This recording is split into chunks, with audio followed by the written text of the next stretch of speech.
राज्यात नाही तर देशात मोठ्या प्रमाणात इंधन दरवाढ झाली आहे आणि याबद्दलचा राग वेळोवेळी लोक व्यक्त करताना दिसतात। राज्यात सुद्धा मोठ्या प्रमाणात आंदोलनं सुरू आहेत आणि अशाच आंदोलनाच्या सगळ्या चित्रामध्ये राज्याचे मुख्यमंत्री देवेंद्र फडणवीस हे ॲक्शन मोडवरती आले।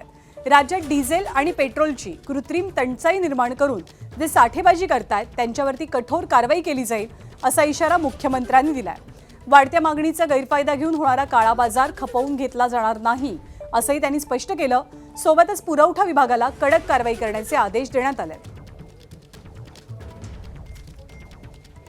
नॉर्मल ही जी वाढलेली त्या ठिकाणी खपत आहे ती कमर्शियल कडे वळवली जाते आहे का याची पडताळणी करणं गरजेचं आहे। त्या दृष्टीने आज आम्ही आदेश दिलेले आहेत, कारण आपण समजू शकता 52% वाढ आणि त्याची आपूर्ती आपण करतो, याचा अर्थ कुठेतरी याच्यामध्ये कोणीतरी साठेबाजी करताय आणि म्हणून ती साठेबाजी थांबवण्याचा प्रयत्न आमचा चाललेला आहे।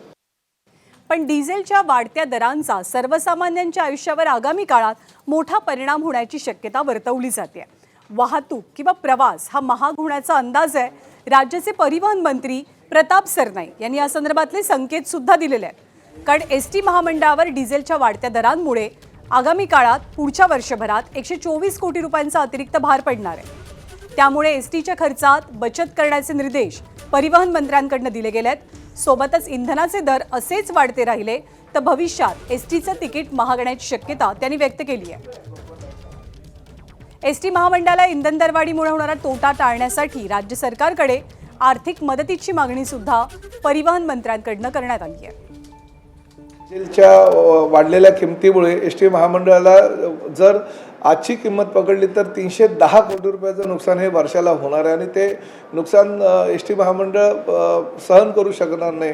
आजही जे डिझेलचे भाव आहेत ते काही स्थिर नाही आहेत, उद्या त्यामध्ये सुद्धा काही कमी जास्त प्रमाणात वाढ किंवा कमी होऊ शकेल।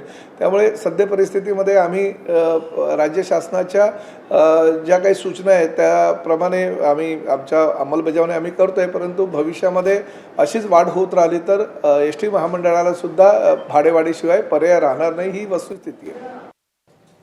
आणि पुढच्या काही दिवसात राज्यभरातल्या शाळा सुद्धा सुरू होणार आहेत आणि याच अनुषंगानं ज्या स्कूल बसेस असतात त्यांच्यावरती मोठा परिणाम इंधन दरवाढीचा होण्याची शक्यता वर्तवली जाते। किंबहुना स्कूल बस असोसिएशननं आता एक मोठी भूमिका घेतल्याचं चित्र समोर आलंय, कारण स्कूल बस चालक मालक आर्थिक अडचणीत आल्यात इंधन दरवाढीमुळे। वाढत्या इंधन खर्चामुळे जुन्या दरात बस सेवा देणं शक्य नसल्याचं बस संघटनांचं म्हणणं आहे। त्यामुळे आठवड्यातले काही दिवस प्रत्यक्ष शाळा आणि उर्वरित दिवस ऑनलाईन वर्ग असा पर्याय सरकारनं विचारात घ्यावा अशी मागणी आता पुढे येते। स्कूल बस संघटनांनी राज्य सरकारकडे तातडीनं भूमिका स्पष्ट करण्याची विनंती केलेली आहे। तर जून महिन्यापासून शाळा सुरू होणार असताना बस सेवेचं शुल्क वाढवावं लागेल असे स्पष्ट संकेत स्कूल बस संघटनांकडून दिले जात आहेत। गव्हर्नमेंटने फिक्स पण ठरवलं नाही, आज 2 रुपये उद्या 4 रुपये परवा दिवशी 10 रुपये एकदा ठरवलं तर आम्हाला पण एकदम बरोबर व्यवस्थित ठरू शकतो। फिशिंग ट्रॉलरसाठी डिझेल कन्सेशनमध्ये दिलेत, असं शाळेच्या बससाठी त्यांनी कन्सेशन दिलं ते एकदम बरं पडणार, सगळ्याची सोय होणार। इसमें बहुत सारे सजेशंस हैं जो हम लोग पुट अप करेंगे गवर्नमेंट के सामने।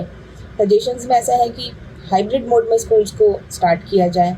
अभी वैसे भी छुट्टियां चल रही हैं, बट लेटर ऑन जो है स्टार्टिंग में धीरे धीरे हम 2 डेज़ ऑनलाइन कर सकते हैं, 2 डेज़ ऑफलाइन किया जा सकता है स्कूल। या फिर जो बच्चे कम्यूट करते हैं साइकिल से, हम उनको प्रमोट कर सकते हैं बच्चों को कि आप साइकिल से कम्यूट करें।